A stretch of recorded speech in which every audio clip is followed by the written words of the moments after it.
Hello there, Ray here, and today guys, we will be talking about the new rarest mob in the game of Minecraft. Not only will this mob be the new rarest one in the game, but it also has the potential to be the rarest of all time, no matter what other mob they add into the game. We'll be looking into how this mob spawns into the game and how it can stack up so high. And I'll be showing you guys a way we can automatically farm these guys. We can attempt to catch the rarest type of all. Don't forget guys, go ahead and hit the subscribe button. We're getting very close to 100,000 subscribers. And I just want to thank everybody who took the time to hit the button. And as you guys know, on the ProtoTech SMP server, we strive to collect every single type of item, block, and mob in the game. And we have went after some crazy rare mobs like diamond on a Halloween skeleton horseman, and even some mobs that are now considered discontinued in the game Minecraft, like a wither skeleton riding a skeleton horse. If you guys are curious about all the crazy rare mobs that are actually in the game, but most people don't know about, put together a really cool playlist that goes into detail how all these mobs are possible in survival. I also have another playlist which is dedicated to rare blocks and items. You can find those linked below. Because we have such ambitious goals on ProtoTech, we need to design fast farms in order to actually achieve these. If you guys know what the ProtoTech server is, you are missing out on a lot. We do crazy stuff like fly a fly machine for 11 months to get to the world border, collect 21,000 levels of XPs, and other insane stuff all done in survival.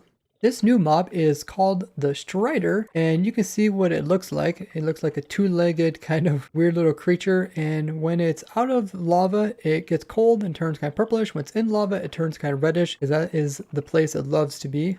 This mob is introduced in the Nether update, and you can find them naturally spawned here in the lava. And just like cows in the overworld, these guys can be generated when new chunks are generated, or they can spawn in if there is a lack of mobs for their particular mob cap. Striders are passive mobs, meaning they don't attack the player, and they count to something called the passive mob cap. This is a number that the game uses to keep track of different classes in the game, like passive mobs, and if the number of mobs in this class goes under a given number, then the game will automatically spawn in some more. So for the passive mobs, there is a total of 6 that are allowed to be around you loaded in. Anything under that, the game will attempt to try to spawn in some more of these guys. Now here in another dimension, these are the only passive mobs that are in this biome as well as dimension. They don't have any other mobs to compete with when spawning in.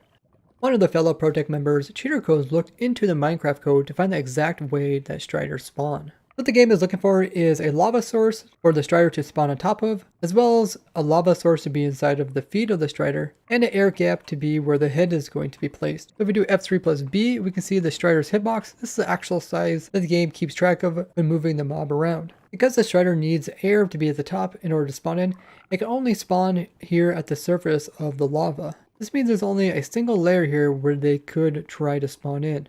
And you can see that the Strider is just under 2 blocks tall, but after it spawns in, it will just float a little bit higher up and start walking on the lava. Every time the game spawns in one Strider, it has a 1 in 10 chance that there can be another Strider riding on top of the first one. This means if you find 2 stacked on top of each other, there is a 10% chance of getting this in your world. 3 of them stacked on top of each other, there is a only 1% chance, or 1 in 100 chance. Here is 1 in 1,000 chance. 5 stack one would be 1 in 10,000, then 1 in 100,000, then 1 in a million.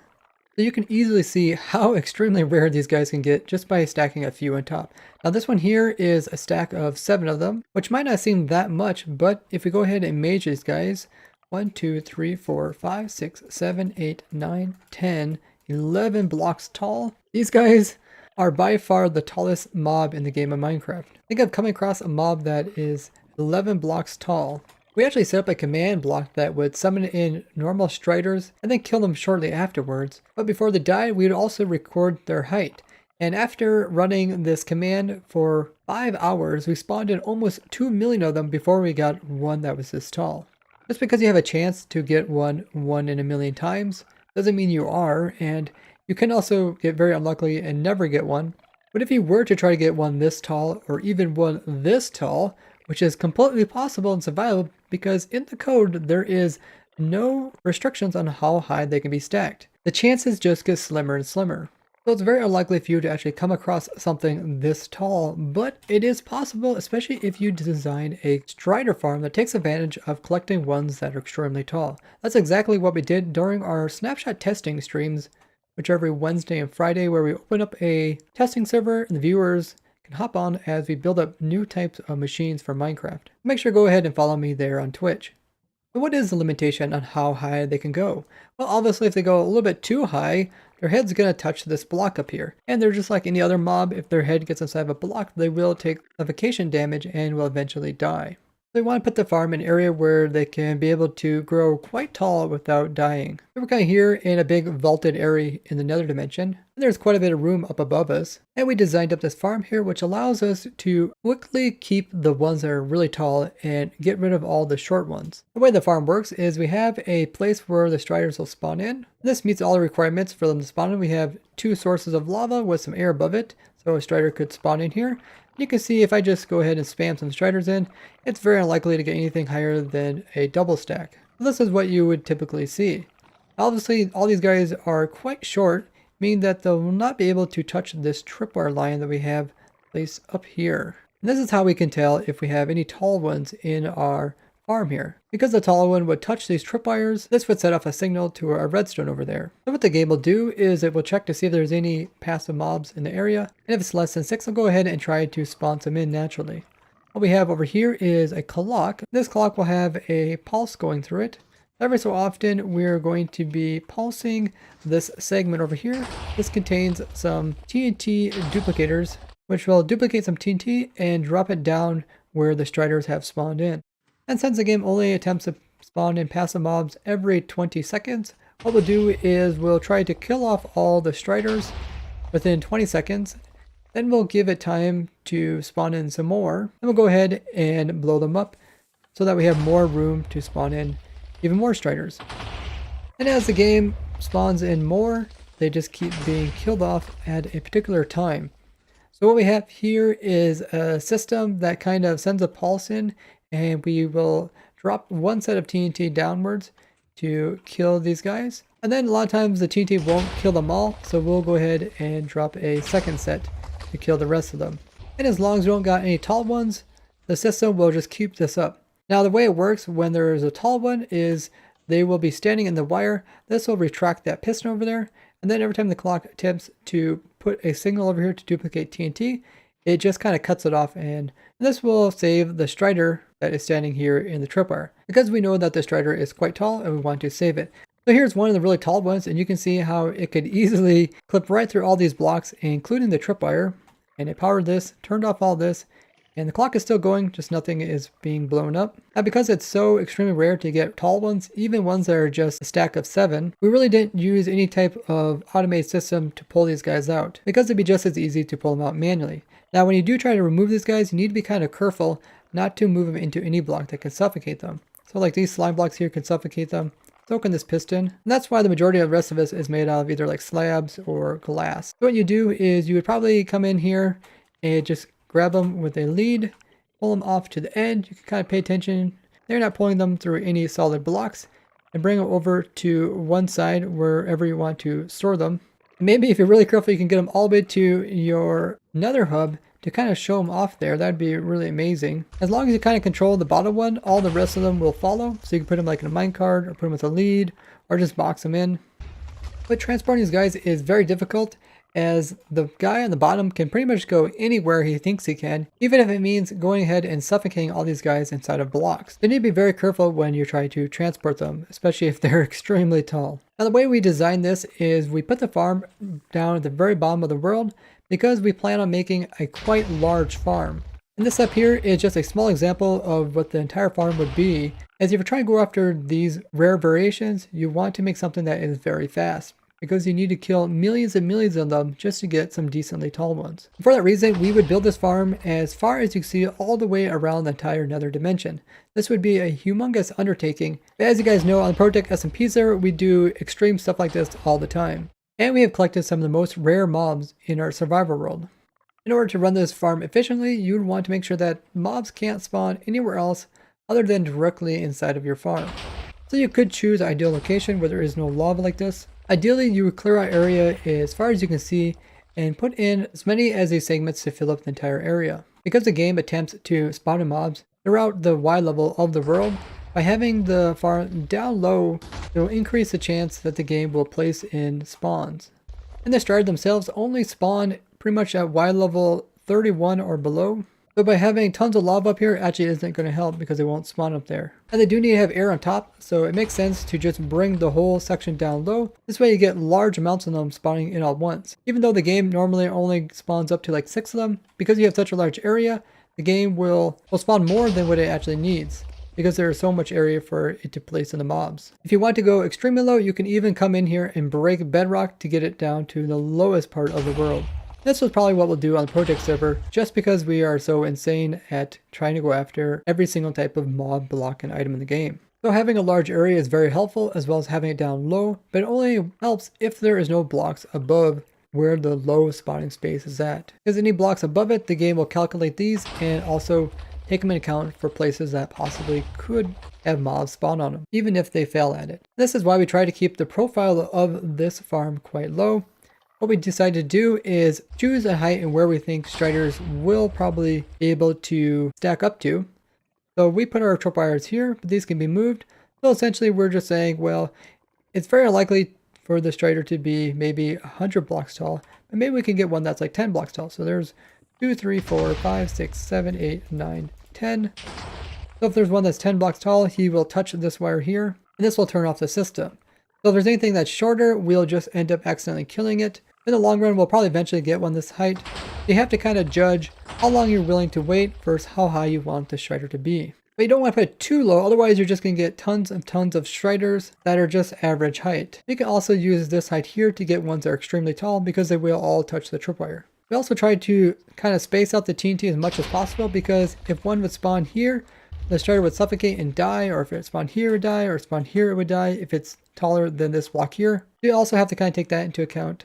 And the majority of redstone is placed on like glass, except for this block here, which we use to continue the signal. And what you do is just build this segment as big as you could, and then you just have to duplicate it as often as you need to fill up the entire area. But besides this, we are also limited by the ceiling. So if you really want to get them extremely tall, or if you just want to increase the spawning rates, you do need to remove these blocks above it. Essentially, this needs to be air from down there all the way up to the very, very top of the world. To get the most efficiency, you also want to break all the bedrock, including the bedrock ceiling up here, across the entire farm.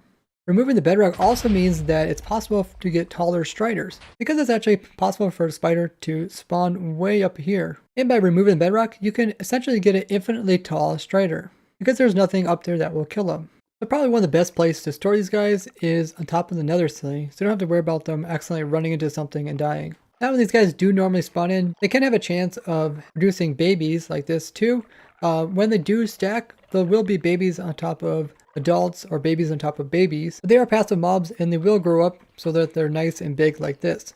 And this is why you see kind of the gap in between these guys, is because when they grow up, they're going to fill that gap in. You can also make them grow faster just by feeding them, just like you would any other passive mob. So there you go, you can see this guy is big, got a little guy and a big guy. You can also breed them, and they will produce babies as well.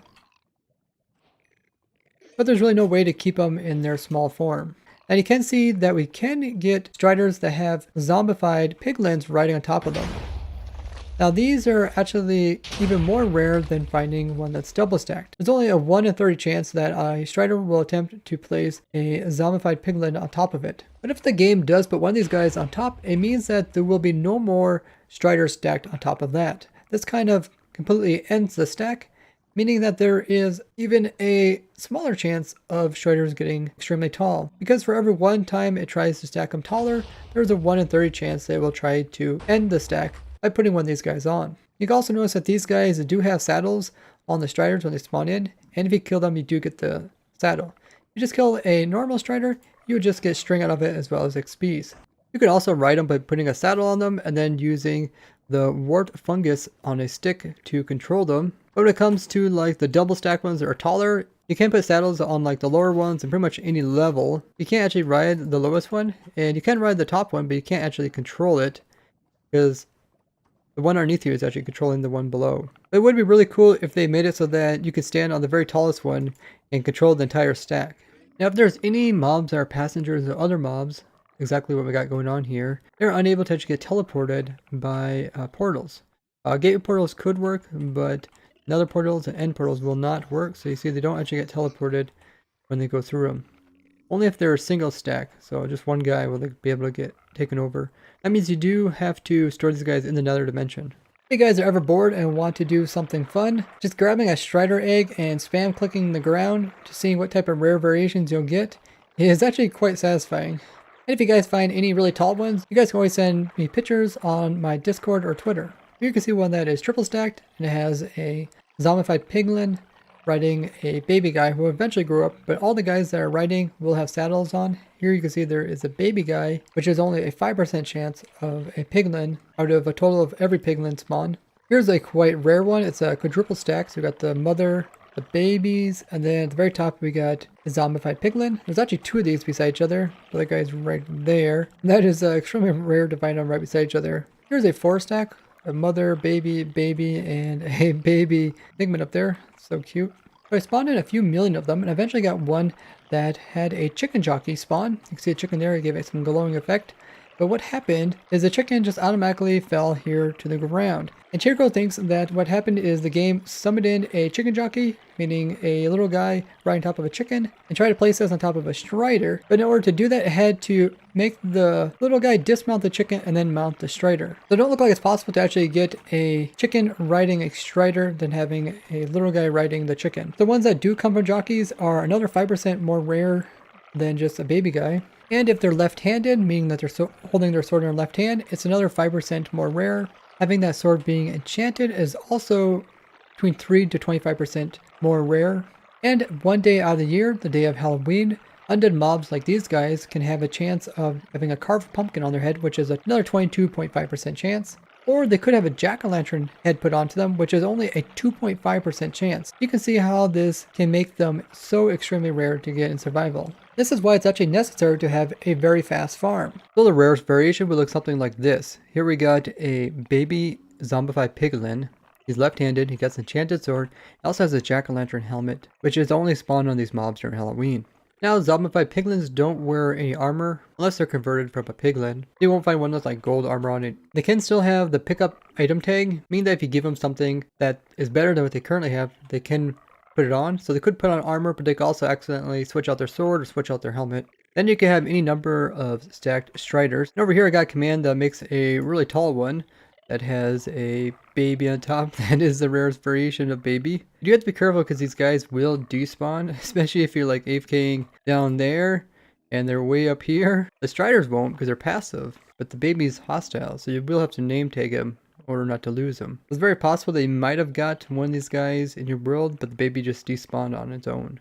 And because striders spawn in every biome here in the nether dimension, we can actually start building up a perimeter to later put in this future farm. But over the past month that I've been doing videos about the new nether update, I have noticed a pretty significant bug, which is if you happen to update your old world to the new nether update, the old biome areas will actually change into the new biomes. One example might be, this might be your nether hub, and let's say this is just the normal nether waste. You update to 1.16 and all of a sudden you pull up your F3, it looks all the same, but it says Crimson Forest instead of nether waste. And you also get these different types of particle visuals. Like if I go over here to the Soul Sand Valley, you can see how it turns blue. So you might have your nether hub turn blue like this, even though you just updated an old world to the new snapshot. The problem with this is that it also changes the type of mobs that can spawn here.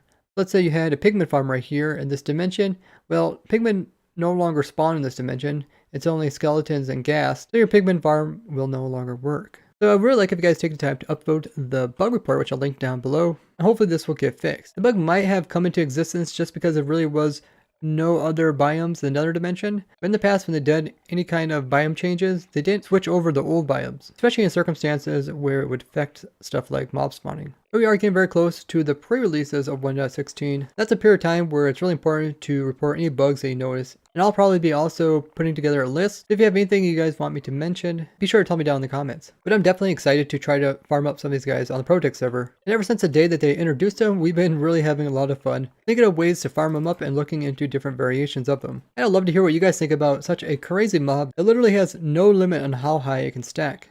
It's almost like the devs want to see how far ProtoTech will actually go and design this mob to challenge us. And I say challenge accepted, and with the ProtoTech updates, we'll be definitely going after one of these really big ones. But I hope you guys enjoyed this video. Make sure to go ahead and share this video with other Minecrafters so they can learn about such a cool thing to collect in their very own servers. As well as leave a like on the video. I'd like to thank you guys for watching. I'll see you guys next time. Bye bye.